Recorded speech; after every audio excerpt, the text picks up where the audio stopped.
My name is Daniel. I'm 35 years old, and I work as a software engineer in Austin, Texas.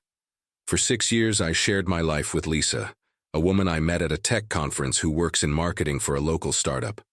At 33, she had that outgoing personality that complemented my more reserved nature. We were, at least on the surface, a couple that worked well together. From the beginning of our relationship, I took on most of the expenses. It wasn't sexism or control. It was simply practical. I made more as a senior developer, so I paid the rent for our 2-bedroom apartment in South Austin, the bills, her car payments, and funded our trips. Lisa always said she'd contribute more once her startup took off, but time passed and I remained the primary provider. It never really bothered me. After all, we were a team. I've always been an analytical person, someone who prefers to observe patterns before drawing conclusions. In my work, this helps me find complex bugs in code. In personal life, it taught me to pay attention to details that others ignore. And in the last 2 months, these details began forming a concerning pattern. Lisa started coming home later, always with the same excuse: long meetings, urgent projects, difficult clients. Her phone, which used to be left forgotten on the table, now lived face down. Her laughter became rarer. Conversations about our future plans simply disappeared. When I tried to bring up the subject, she'd deflect or say she was stressed about work. If you like stories of cold-blooded revenge and gripping plot twists, subscribe to the channel now. There are 2 new, unreleased stories here every day, and each one is more impactful than the last. As a developer, I learned that when a system starts showing random failures, there's usually a deeper hidden cause. The same applies to relationships, so without making a scene, I began taking some precautions. I discreetly transferred part of the funds from our joint account to a personal account I'd maintained for years. It wasn't paranoia, it was prevention. All the furniture in our house was registered in my name because I had bought it with my money over the years. I always kept receipts and purchase documents organized in a digital folder, a habit I developed since I started working independently. Back up everything, always. Last Tuesday in March, while I was in the home office working on a critical project, Lisa appeared at the bedroom door at 9 p.m. Without any preparation or prior conversation, she said, "Daniel, I need some time to rediscover myself. I think I'm lost and need to understand what I really want from life." The words came out of her mouth as if she had rehearsed them several times, coldly calculated. She continued, "It's not about you, it's about me. I need space to think clearly." When I asked if there was someone else involved, she shook her head firmly. "Of course not, Daniel. I just need time to find myself." I remained silent for a few seconds, processing the information. Inside, my instincts screamed that there was something deeper there. But outwardly, I stayed calm. "How much time do you need?" I asked. "I don't know," she replied. "Maybe a few weeks, maybe a few months. But I love you. I just need to figure out who I am outside this relationship." I said I would understand and respect her decision. Lisa seemed relieved by my mature reaction. She probably expected fights, tears, or begging. Instead, I gave her exactly what she asked for: space. But as any good programmer knows, there's always code running in the background, even when the interface seems quiet. The next morning, Lisa packed her bags with suspicious efficiency. She said she'd stay at a friend's house for a few days and then travel alone to clear her mind. When I asked where, she was vague. "Maybe to the coast. I need to see the ocean and think." I hugged her goodbye and wished her luck on her journey of self-discovery. Inside, my mental algorithms were already processing inconsistencies. In the first 3 days after her departure, I maintained my normal routine. I worked during the day, went to the gym at night, watched Netflix before bed. But my analytical mind couldn't completely shut off. There was something about the details that didn't add up. Lisa had mentioned seeing the ocean, but Austin is hours from any coast. Why be so vague about the destination if it was just a reflection trip? On the 4th day, the answer came through Jake, a mutual friend who works as a freelance photographer. He sent me a message at 2:30 p.m. "Dude, I need to show you something. Did you know Lisa is in Mexico? My stomach sank before I even saw the image he sent next. The photo showed Lisa and Brian, that work colleague she always mentioned as being just a friend from the company, embracing in an infinity pool overlooking the ocean. Both were smiling intimately, she wearing a bikini I'd never seen, he shirtless, clearly too comfortable to be just a colleague. The location tagged in the image said, Moon Palace Resort, Cancun, Mexico. Jake explained that a mutual friend posted the photo on Instagram and he recognized Lisa immediately. Sorry to have to show you this, man, he wrote, but I thought you needed to know. I thanked him for his honesty and said everything was fine, that I already suspected something. But everything wasn't fine. For a few minutes I felt that hot anger rising in my chest, that urge to call her immediately and explode. However, I took a deep breath and did what I always do when I find a critical bug in code. First, I analyzed the entire situation before implementing a fix. I opened my laptop and began investigating. I accessed our joint account online and reviewed the transactions from recent days. There it was, a charge of $2,847 at Moon Palace Resort, paid with points from my American Express card. Lisa had used my accumulated points to fund her romantic getaway with another man. The irony was almost comical, if it weren't so painful. I kept digging. I also found expenses at expensive restaurants in Cancun, a beachwear store, even a couple's spa massage. Everything paid for with the supplementary card I had given her for emergencies. Apparently, cheating on her boyfriend of 6 years qualified as an emergency. At that moment, a strange calm took over me. It wasn't resignation or despair. It was the same feeling I get when I finally find the line of code that's causing an entire system to fail. Absolute clarity about what needs to be fixed. Lisa had asked for time to rediscover herself, and I was going to give her exactly that. But in my own way. First, I called the bank and canceled her supplementary card, claiming it was lost. Then I transferred all the remaining money from the joint account to my personal account. It was about $8,500 that I had deposited over the months. Technically, the money was mine anyway, since I was the one making regular deposits. Next, I began making a list of everything that was registered in my name in the apartment. Leather sofa I bought at Ashley Furniture, was $200. Solid wood dining table, $800. Samsung 65-inch TV, $100. Refrigerator, microwave, washing machine, even the kitchen utensils. Everything had been bought by me with my money, and I had receipts to prove it. I spent the rest of the afternoon browsing Facebook Marketplace and Craigslist, calculating resale values. As a developer, I have a good eye for pricing and market demand. I discovered I could easily get between 60 to 70% of the original value of each item, considering everything was in excellent condition. On Friday, I called my boss and asked for a few days of remote work. I explained I was going through a personal situation and needed to resolve some practical matters. He was understanding. One of the advantages of working at a modern tech company is flexibility. The plan was forming in my mind with the precision of a well-structured algorithm. Lisa wanted time to rediscover herself? Perfect. When she returned from her honeymoon disguised as a spiritual journey, she'd have all the time in the world in a completely empty apartment to reflect on her choices. On Saturday morning, I put my plan into execution with the same methodology I use for deploying critical systems. Step by step, unhurried, testing each stage. I started by photographing all the furniture from different angles to create attractive online listings. My experience in interface design helped me create posts that highlighted the strong points of each piece. The leather sofa was the first to go. A young couple from North Austin came to pick it up the same day, paying $850 in cash. They commented on how pristine the furniture was and asked if I was moving. Let's say I'm doing a complete renovation, I replied with a smile. The dining table was sold to a Hispanic family who was furnishing their new home. I got $600 for it. The Samsung TV generated so much interest that I created a small bidding war, closing at $900.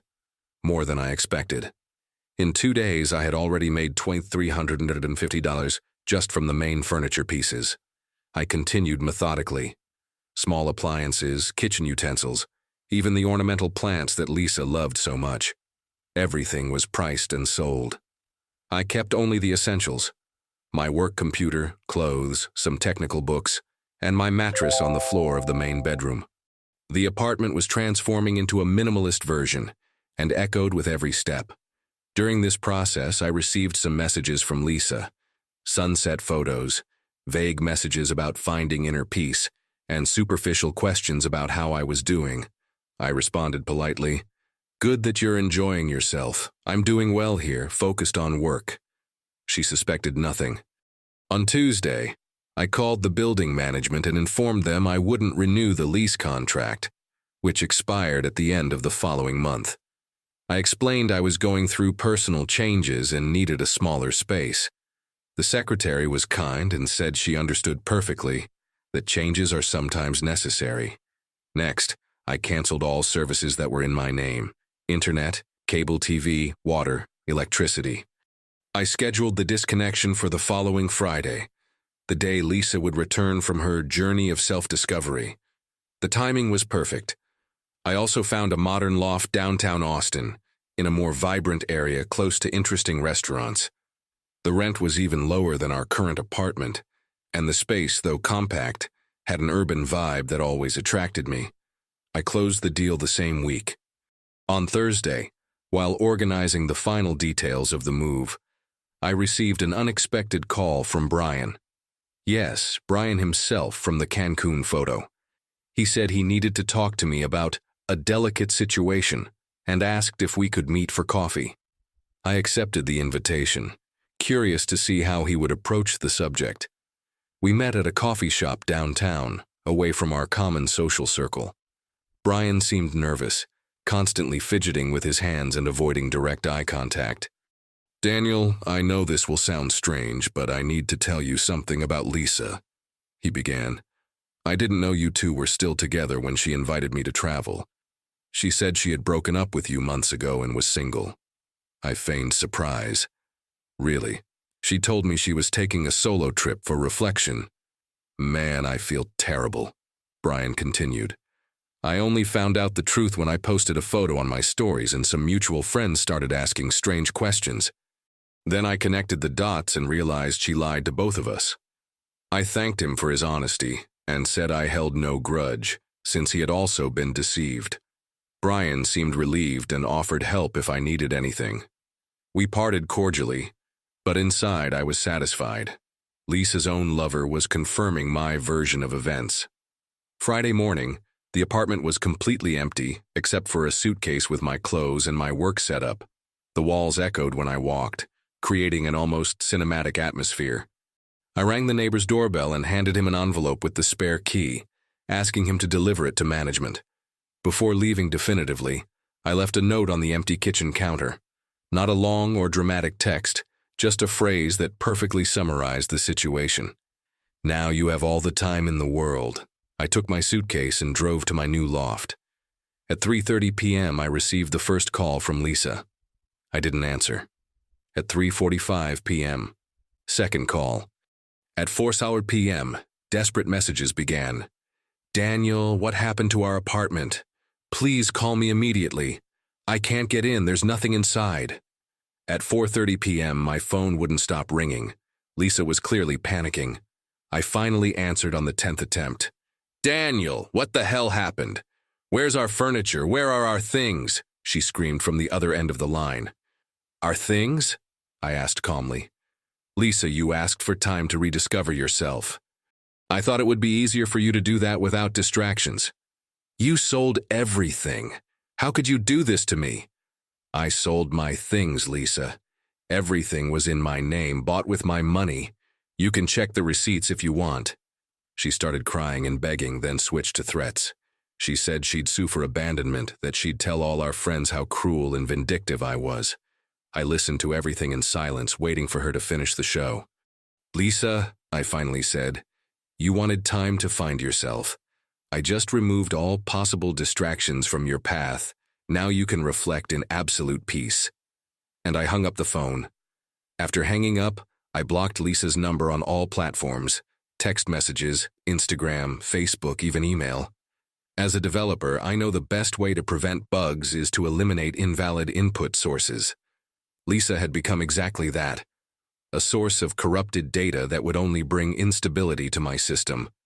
In the following weeks, I began rebuilding my life with the same precision I used to architect complex code. The downtown Austin loft became my new command center. It was smaller, but functional and modern. I bought only the essentials: a work desk, an ergonomic chair, a compact sofa, and a smaller TV. I spent approximately $2,800, much less than I had earned from selling the old furniture. I returned to the gym regularly, something I had neglected in the last months of the relationship.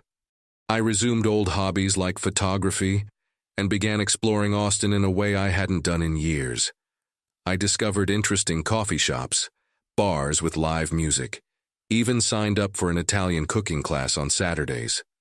It was liberating to make choices based only on what I genuinely wanted. Professionally, the change also brought renewed energy. Without the constant stress of a relationship that was crumbling, my productivity at work skyrocketed. I started working on a personal project I had shelved months ago, an application for personal financial management. Ironically, the recent experience with Lisa gave me valuable insights on how to create tools to protect people from vulnerable financial situations. 3 weeks after the incident, I received a call from Marcus, my lawyer. He said he had received a legal notification representing Lisa, alleging irregular division of assets and abandonment of home with material damages. He laughed when he finished reading the document. "Daniel, this lawsuit has no merit whatsoever," Marcus explained. "You weren't married, didn't have officially recognized common law marriage, and all assets were registered exclusively in your name. Plus, you have all the receipts and proof of purchase. It's easier to prove that water is wet. Even so, I meticulously organized all documentation. Purchase receipts for furniture, bank statements showing I was the sole depositor of the joint account, even screenshots of conversations where Lisa asked for time to rediscover herself and denied third parties being involved. As additional evidence, I had proof of her expenses in Cancun using my credit card points. The hearing took place in an Austin civil court 6 weeks later. Lisa appeared accompanied by a lawyer who seemed more nervous than she was. When the judge asked them to present evidence of common law marriage, they could only show some old photos of us together and vague allegations about emotional contribution to the relationship. Marcus presented our documentation surgically, receipts organized chronologically, bank statements highlighting my exclusive deposits, even a detailed report of Lisa's expenses in Mexico. The judge examined everything carefully and asked some direct questions. "Miss, can you present any proof that you financially contributed to acquiring these assets?" the judge asked. Lisa mumbled something about indirect contributions and emotional support. Her lawyer tried to argue about unjust enrichment, but the judge interrupted him. "Counselor, I don't see unjust enrichment when someone sells assets they bought with their own money and are registered exclusively in their name. What I see here is a relationship that ended and one party trying to appropriate assets that never legally belonged to them." The petition was dismissed entirely. Lisa still had to pay court costs. When we left the courthouse, she tried to approach, but I just shook my head and kept walking. There was nothing more to discuss. 2 months later, through mutual friends, I learned that Lisa had moved to Dallas, claiming Austin had too many bad memories. Brian, curiously, had also changed jobs in cities around the same time. Jake mentioned they probably continued together, but nobody talked about it openly. At the end of the year, I launched my financial management application. I called it Solo Vault, a tool for people who wanted to maintain complete control over their personal finances. The app included features to monitor shared expenses, alerts for suspicious activities on supplementary cards, and automatic backup of important financial documents. It was an unexpected success, reaching 50,000 downloads in the first 3 months. In January, I met Sarah at a tech conference in San Antonio. She was a product manager at an e-commerce company, 31 years old, and had refreshing transparency about her finances, goals, and relationship expectations. Our first conversation lasted 4 hours and included an honest discussion about past relationships, lessons learned, and red flags we had both identified in previous experiences. Sarah had an interesting rule: never mix finances until at least 2 years of solid, transparent relationship. "I've seen too many friends get complicated by being naive about money and relationships," she explained. I completely agreed. It was exactly the kind of emotional and financial maturity I had learned to value. Today, a year after this whole situation, I can say I've never been better. My apartment is organized exactly the way I like it. My finances are protected. My career is flourishing. And I'm in a relationship based on mutual honesty and healthy independence. Sometimes when I'm programming late at night, I reflect on this entire experience. Lisa did me a favor, though that wasn't her intention. She forced me to question patterns I had passively accepted, and taught me to value people who demonstrate integrity through actions, not just words. Revenge was never the real objective. It was about reclaiming my power of choice and proving to myself that I could emerge from a toxic situation not just intact, but strengthened. I learned that the best response to betrayal isn't drama or direct confrontation, but strategic silence and well-planned actions. If I encountered Lisa on the street today, I would probably greet her politely and go on my way. Not out of magnanimity, but because she simply no longer occupies mental space in my life. She's like a bug that was fixed and never caused problems in the system again. The most valuable lesson was learning to trust my analytical instincts in personal relationships too. When data shows inconsistencies, it's worth investigating instead of ignoring the signs. And when a person shows who they really are through their actions, it's important to believe them the first time. If you enjoyed this story, like, share, and leave your comment telling us what you thought. And if you're not subscribed to the channel yet, please subscribe and hit the bell to receive notifications of new stories like this one. Thanks for watching and see you next time.